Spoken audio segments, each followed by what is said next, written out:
Assalamualaikum warahmatullahi wabarakatuh. Selamat pagi anak-anak. Bagaimana kabarnya? Semoga sehat selalu ya. Dan mari kita berdoa semoga pandemi ini bisa selesai agar kita bisa melaksanakan kegiatan pembelajaran sebagaimana biasanya.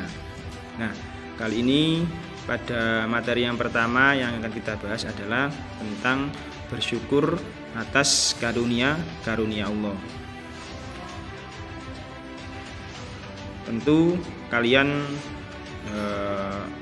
dalam hidup mesti punya rezeki atau sesuatu yang sampean miliki. Nah, kita sebagai orang Islam wajib untuk bersyukur atas karunia Allah yang diberikan kepada kita, mulai dari karunia berupa apa yang kita pakai, misalnya baju, kopiah, celana dan lain sebagainya, atau uang, termasuk juga keluarga kita. Nah, apa sih syukur itu? Syukur adalah sikap menunjukkan adanya nikmat Allah pada diri kita. Jadi nikmat yang diberikan kepada Allah, nikmat yang diberikan Allah kepada kita itu kita tunjukkan. Melalui apa? Bisa melalui hati, yaitu dengan persaksian atau pengakuan atas nikmat yang diberikan kepada Allah Subhanahu wa ta'ala. Contohnya seperti apa? Kita dalam hati kita tidak bisa mengetahui, tapi kita sendiri bisa merasakannya. Mengakui dalam hati bahwa rezeki atau karunia yang kita dapatkan ini adalah dari Allah. Itu yang pertama. Yang kedua yaitu melalui lisan. Dengan cara apa? Yaitu dengan mengucapkan hamdalah atau pujian atas nikmat yang diberikan Allah Subhanahu wa ta'ala. Biasanya kita sering mendengar orang mengucapkan, misalnya setelah dapat sesuatu yang diinginkannya, dia mengucapkan alhamdulillah. Itu berarti menunjukkan bentuk rasa syukur kepada Allah melalui lisan. Yang ketiga, melalui perbuatan, yaitu dengan cara melaksanakan perintah dan menjauhi larangannya atau larangan Allah. Nah, setelah mensyukuri secara lisan, bagaimana selanjutnya? Kita harus melaksanakan perintah Allah dan meninggalkan larangannya. Seperti sholat kita laksanakan, puasa kita laksanakan, termasuk juga kegiatan dengan orang lain, misalnya berbuat baik dengan tetangga atau berbuat baik dengan teman dan lain sebagainya. Nah, termasuk juga yang menjauhi larangannya. Contohnya tidak mencuri, atau di sekolah kita tidak mencontek dan lain sebagainya. Kita lanjutkan perintah mensyukuri nikmat Allah. Ada cukup banyak ayat yang memerintahkan kita untuk mensyukuri nikmat Allah.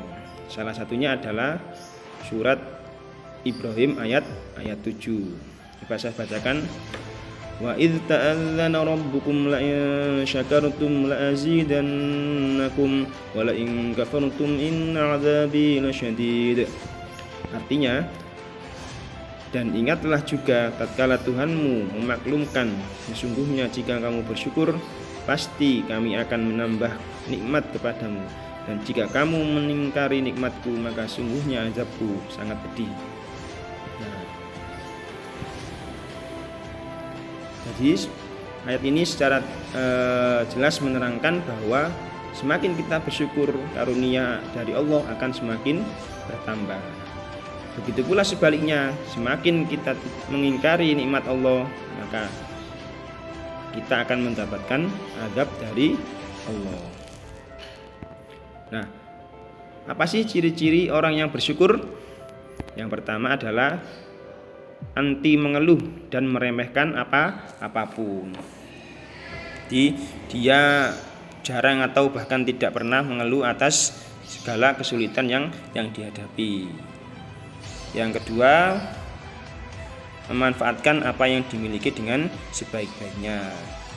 Tidak ingin mendapatkan fasilitas yang mewah atau wah dan sebagainya. Dia memanfaatkan apa yang ia punya. Yang ketiga, tidak malu dengan kondisi yang dihadapi. Entah pakaian, entah kemampuan dan sebagainya. Misalnya kita punya baju yang biasa-biasa saja, ya kita pakai itu nggak apa-apa. Yang penting masih sopan. Yang keempat, tidak pelit dan mau berbagi. Orang yang bersyukur akan cenderung mau untuk menyisihkan sebagian rezekinya kepada orang lain. Misalnya kalau di sekolah kita melihat teman kita ketika istirahat misalnya tidak jajan. Nah, kita tanya, "Teman kok ganang kantin kan jajan ta?" "Aku gak sangu." "Oh, gak sangu ta? Ayo tak karo aku." Nah, misalnya seperti itu. Maka orang yang bersyukur akan bersikap seperti itu. Selanjutnya, 5. Tidak sombong atas kelebihannya. Segala yang ia punya atau segala kemewahan yang ia punya, segala kelebihan yang ia punya, ia tidak menyombongkannya, biasa saja. Yang keenam, suka mengucap terima kasih pada orang yang berbuat baik kepadanya. Yang ketujuh, memiliki pandangan positif atas hidupnya. Pandangannya akan selalu optimis, tidak pesimis. Demikian anak-anak apa yang bisa saya sampaikan, semoga dapat dipahami dan diamalkan dalam kehidupan sehari-hari. Demikian, wassalamualaikum warahmatullahi wabarakatuh.